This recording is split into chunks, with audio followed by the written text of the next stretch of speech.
Hey guys, Sleepy Reader here. Got another quickie for you. Quickie review. This time I'm gonna cover, excuse me,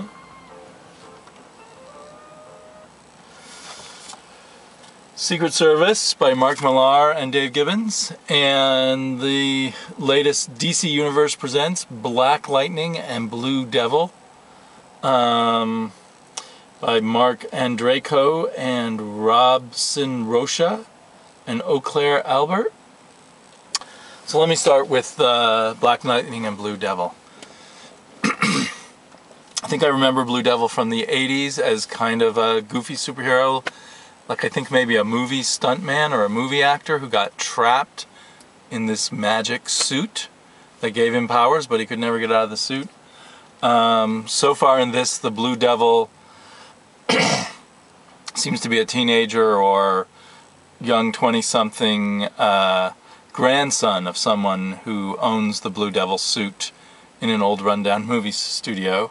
And then there's Black Lightning, who I really loved the first Black Lightning comics in the very early 80s or late 70s, whenever they came out. And I'm not quite sure why. Partially because of Black Lightning's main villain, the Whale. And the Whale returns here, looking more disturbing looking than he did in his original incarnation, but still a very cool Kingpin-esque villain. So I guess what we've got is a rebooted Blue Devil and rebooted Black Lightning, and now located in LA. And Black Lightning is still a schools teacher, but maybe not in the ghetto, or not in a all-black ghetto anyway. I probably won't be able to find the scene where he's teaching, but he seems to have students who are mostly white, or maybe white, Hispanic, and African American. And they look mostly, if not all, white. So anyway, that kind of changes things, and he also seems somehow younger.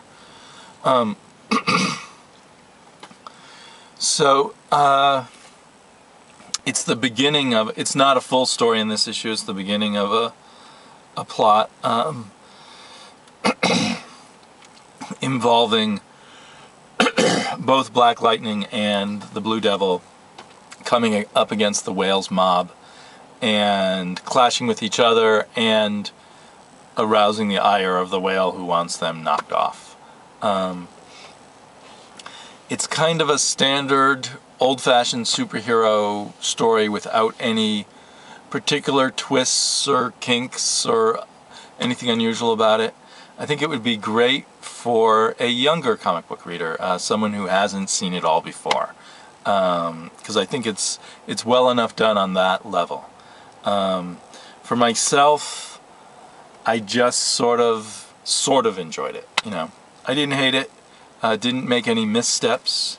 There's some really good moments in the art. Yeah, I thought most of the art was quite good. I think the coloring didn't serve the art that well. I've been talking about coloring lately, and I really noticed it in here. I mean, at first glance the coloring seems fine, but as you're trying to follow the story and stuff, the coloring seems to obscure the action a little bit. But I thought the drawing part was well done. So, you know, this, of course, it might get uglier and too violent later on, but this might be a comic book that I would give to a 12-year-old, and that would be a good comic book for them. It's a little scary for someone my daughter's age, but there you are. A lot of stuff is for her. I mean, the Whale, just the Whale alone, is a pretty intense, and people are killed in here. So, but I don't know how DC could get some of their comic books to a younger, let different ages audiences know which are the right comics for them. Whenever they kind of do an officially kids comic, they're usually pretty lousy and you know, this is done with the integrity of a regular superhero comic book. And I think that's what kids want. They want to be treated to the real superheroes, not some fake, to the side superheroes that are meant just for kids. So anyhow, I had an okay time reading this comic book, but I wouldn't say run out and buy it. I guess this is where I stand. Unless you happen to be really curious about what they're doing with Blue Devil and Black Lightning. I particularly like the way they handled Blue Devil. He looked really cool, and it was kind of this kid in the Blue Devil suit just learning what it can do, so I kind of would look forward to more of that. So far the suit's not attached to his body, but I assume that's coming. Black Lightning, they tried to take away the kind of racist connotation by giving him actual black lightning, but I still found it was kind of racist in the sense that all the gang members were Hispanic or black. So except for the whale himself, you have this sense of people in gangs are always minorities. So I don't know. Secret Service, I enjoyed this a lot, but this is issue 4 of 6, I believe, so the story's going to be wrapping up soon. They kind of dropped their B plot, though, which is the menace that's in the background is not shown on stage. It's referred to that they're figuring out who must be the person who's kidnapping celebrities, and how that ties in with some of the other stuff we saw earlier on, like the wedding party where everyone, because of some beam that was shot at them, killed each other. That whole side of things is not very active, but the training and development of, and now I've forgotten his name, the nephew of the James Bond-like secret agent, is continuing to be interesting and developing. I'd say that this is not like a great comic book, but I'm enjoying it anyway. It's just sort of fun to see a slightly different twist on the whole James Bond thing. I don't know if the whole a lot of it's class-based. Is the nephew comes from the projects, I guess, as we would call them in the U.S. He's the white projects, I guess. Usually in the cliche of the U.S., it's projects are minority characters, but there's probably projects everywhere in all cities. So anyway, he comes from the poor projects, and he doesn't fit in at the secret agent school where everyone is so upper class. I don't know if in the U.S. there are class divisions, but they're more subtle, so they wouldn't, you know, someone from the ghetto or whatever might actually be considered cool by the richer kids, and all that kind of stuff. So, and it's not so clear by the way people dress and the way they act and the way they talk. We have more regional differences, I suppose. There's prejudice against people with southern accents and stuff. So if you did this in a U.S. context, maybe you would do, you know, snooty people from Massachusetts versus someone from Appalachia or something like that. So I don't know how accurate the class distinction stuff in here is.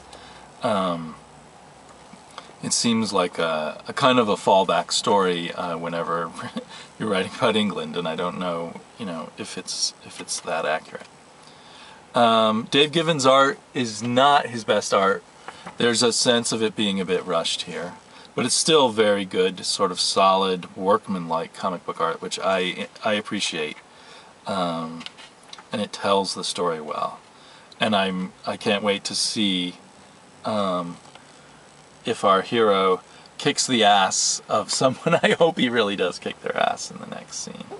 So, Mark Millar sort of in a milder mode, in a sense. I have a feeling this may end up being a little disappointing wrapping up in 6 issues, whether they can make the spy end of the story that interesting.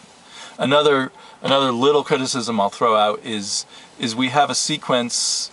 We have various sequences where the nephew is a total loser, keeps getting arrested by the police, goes on these escapades where they steal cars and then get caught. But then other scenes where he's like the toughest badass of them all in the secret agent training, and they dump him in the middle of a Latin American country in just his underwear, and he succeeds beyond their wildest dreams. And if he's so,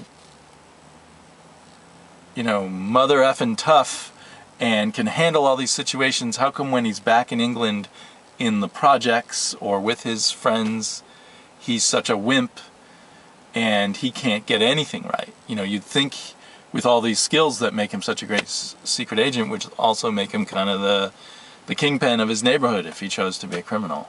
But instead he's a total loser. There's something fun about the total loser who can be turned into the secret agent, but it's just not balanced quite right for me. I don't quite believe it. But I still had fun reading it. So, this isn't everybody run out and get secret agent or Secret Service, but if you're interested in the kinds of things I'm talking about, secret agents and training to be a secret agent, and maybe if you're interested in class things in England, this would definitely be something to pick up in a trade when it's not too expensive, or if you can find all the individual issues. So anyhow, that's another review in the pocket, and I will probably do at least one more of these.